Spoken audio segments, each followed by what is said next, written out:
ایک بندہ مجھے کہنے لگا شیخ زکریا کی فضائل اعمال میں ضعیف روایتیں لکھی ہوئی ہیں، فضائل اعمال میں ادھر ادھر کی باتیں ہیں، اور تم نے قرآن کو چھوڑ کے اردو والی کتاب پڑھنا شروع کر دی۔ میں نے کہا پہلی بات ہے عقیدہ حیات النبی صرف فضائل اعمال میں نہیں لکھا، قرآن میں لکھا ہے جو میں آپ کے سامنے پڑھ رہا ہوں، جو میں نے پڑھا ہے نا فضائل اعمال نہیں ہے، یہ اللہ کا قرآن ہے۔ یہ تو فیصلہ ہو گیا کہ صرف فضائل اعمال کی بات نہیں ہے۔ اور جہاں تک آپ کو فضائل اعمال کا مسئلہ ہے نا، اس کی میں جواب عرض کیا دیتا ہوں۔ کس نے کہا ہم نے اردو والی کتاب کو شروع کیا قرآن چھوڑ دیا؟ فضائل اعمال تو بہت سی چیزوں کا نام ہے، حکایات صحابہ کے واقعات، عورتوں کے، مردوں کے۔ فضائل قرآن شروع قرآن سے ہوتی ہے، 40 آیات اور اس کے ترجمے ہیں اس میں۔ فضائل قرآن، پھر فضائل نماز، پھر فضائل ذکر، پھر فضائل رمضان، پھر فضائل تبلیغ، پھر فضائل درود شریف، پھر موجودہ پستی کا واحد علاج۔ یہ شیخ زکریا نے سب کو لکھا ہے۔ تجھے کس نے کہا ہم نے اردو والی کتاب کو تب مانا ہے اس میں قرآن کی باتیں اور ہمارے نبی کا فرمان ہے؟ کہتا ہے ضعیف ہے۔ میں نے کہا میرے بھائی ایک بات یاد رکھ، 1 منٹ، عوام میں یہ گمراہی مت پھیلاؤ ضعیف ہے۔ اور میں تمہیں بتاتا ہوں ضعیف حدیث کیا ہوتی ہے اور صحیح کیا ہوتی ہے۔ اس کے مسئلے تو اب علمی ہیں، لیکن میں کوشش کروں گا میں آپ کو سمجھاؤں عوامی لہجے میں۔ ان سے کبھی پوچھیں کہ یہ ہے پین اور یہ ہے کاغذ، بسم اللہ کریں ذرا لکھ دیں ضعیف حدیث کسے کہتے ہیں؟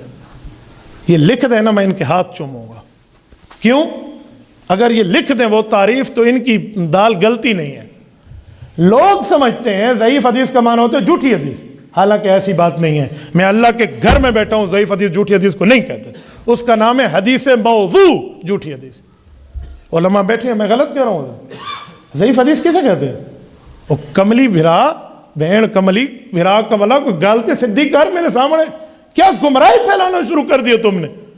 کہتے کسے ضعیف حدیث ذرا بتاؤ نا۔ او میں بتاتا ہوں، حضور کا وہ فرمان جس کو ایسا بندہ نقل کرے جو خود کبھی دین پہ چلے کبھی نہ چلے، مثلا سر ننگے بازار میں گھوم رہا ہے اور سر ننگے بیٹھ کے کھانا کھا رہا ہے، اچھی بات نہیں ہے۔ یہ محدث حدیث بیان کرے گا تو حدیث ضعیف بن جائے گی۔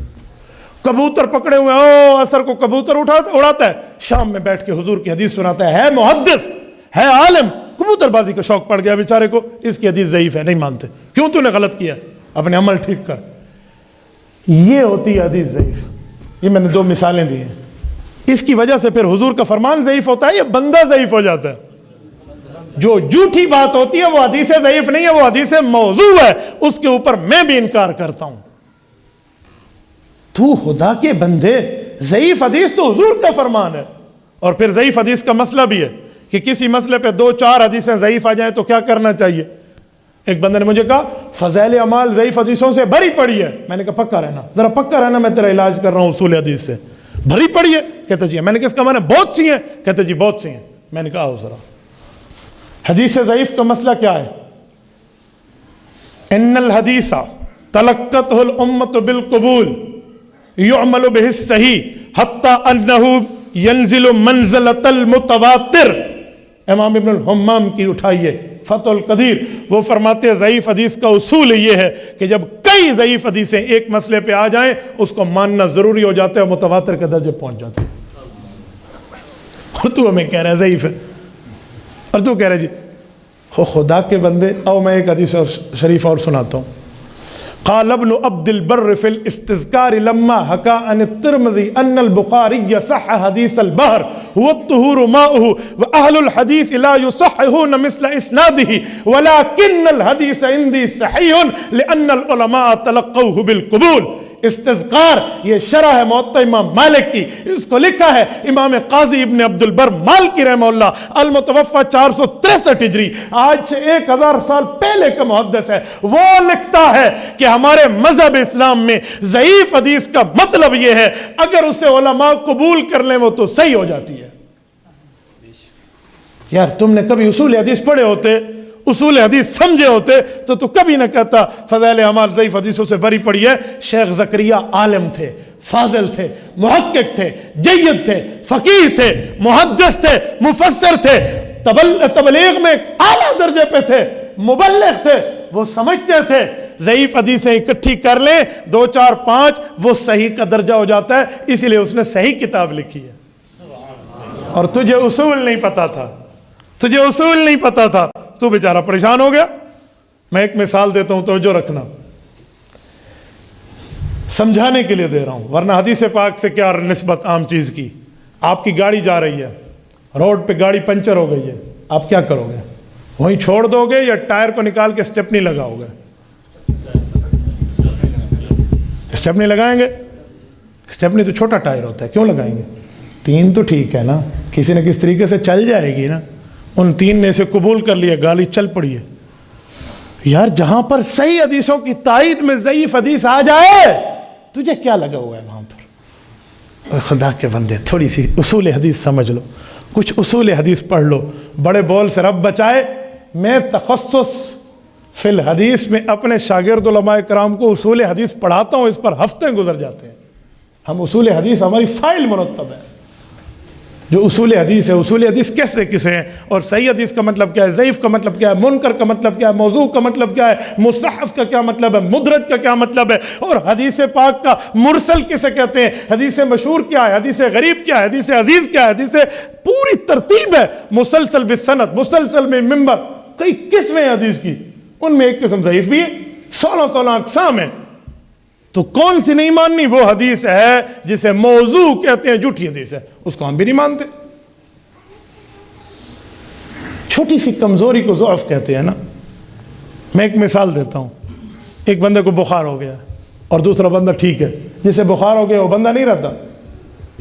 یار بخار ہو گیا ہے تے بندہ نا, بخار کاٹ دے وہ جسم میں, جو بندہ ٹھیک ہے. یار وہ کبوتر بازی کرتا تھا, اگر جو اس نے حدیث بیان کی وہ کسی صحیح بندے نے میں کیا تو دونوں قبول کر لو. وہ تو اسے سزا دی جا رہی ہے. کس نے تجھے کہا ہے کبوتر بازی کر؟ سزا دی جا رہی ہے. کس نے تجھے کہا ہے کھڑے ہو کے کھانا کھا؟ سزا دی جا رہی ہے. کس نے کہا ننگے سر پھرنے کی عادت بنا؟ تو سزا ہے اس کو کہ حضور کی حدیثیں بیان کرے گا تو غلط کام چھوڑنے پڑیں گے. تو وہ تو اس کو سمجھایا جا رہا ہے, تو نے پوری امت کے ایمان کا بیڑا غرق کرنے پہ تیاری کر لی ہے. کچھ سمجھو. اس لیے ضعیف حدیثیں اور یہ باتیں علماء کے سامنے نہیں چلتی. تو یہ مولک کملے نہیں تھی کہ جو پوری فضائل اعمال کو پڑھ پڑھ کے سنا رہے ہیں. اردو والی کتاب تو اردو والی پڑھیں گے بابا, ہم عربی تھوڑی ہیں. اردو میں پڑھنا کون سا جرم ہے؟ جب تم تقریریں کرتے ہو تم عربی میں کرتے ہو. ہاں اساڑے واسطے اردو آ گئی ہے, تو اردو میں صحیح لکھا ہوا ہے نا, تاکہ عوام سمجھ سکے. شیخ زکریا رحمت اللہ علیہ وہ تھے, سنو, جنہوں نے یہ پوری فضائل اعمال لکھی, جس میں فضائل درود شریف بھی ہے, فضائل حج بھی ہے, سب کچھ لکھا اور دعا کی, میرے مولا اگر یہ میرا عمل آپ کے بارگاہ میں قبول ہے تو مجھے حضور کے قدموں میں قبر عطا فرما. حضور کے قدموں میں قبر عطا فرما. مذاق نہیں ہے جنت البقیع میں قبر مل جانا, اللہ مذاق نہیں ہے پیغمبر کے قدموں میں آ کر ہمیشہ کے لیے سو جانا, مذاق نہیں. شیخ زکریا نے دعا کی, تو ایمان سے بتائیں شیخ زکریا کی قبر حضور کے قدموں میں جنت البقیع میں ہے یا نہیں ہے؟ آج بھی وہاں آرام فرمائے, آج بھی وہاں آرام. اس کی تو محنت کو, اس اردو کی کتاب کی محنت کو رب نے قبول کیا اور حضور کے قدموں میں جنت میں جگہ دے دیا, جنت البقیع میں. یہ دنیا میں قبولیت ہے اس کتاب کی. تو اس مقبولیت سے پریشان ہے کہ تیرے رسالے نو پڑھتا کوئی نہیں, تو پریشان ہے کہ میرے رسالے کو خریدتا ہی کوئی نہیں ہے. اس لیے تجھے شیخ زکریا پر بات کرنا آ گئی ہے. میٹھا میٹھا, ہپ ہپ, کڑوا کڑوا, تو ہم یوں نہیں کرنے دیں گے. تبارك الذي نزل الفرقان على عبده ليكون للعالمين نذيرا.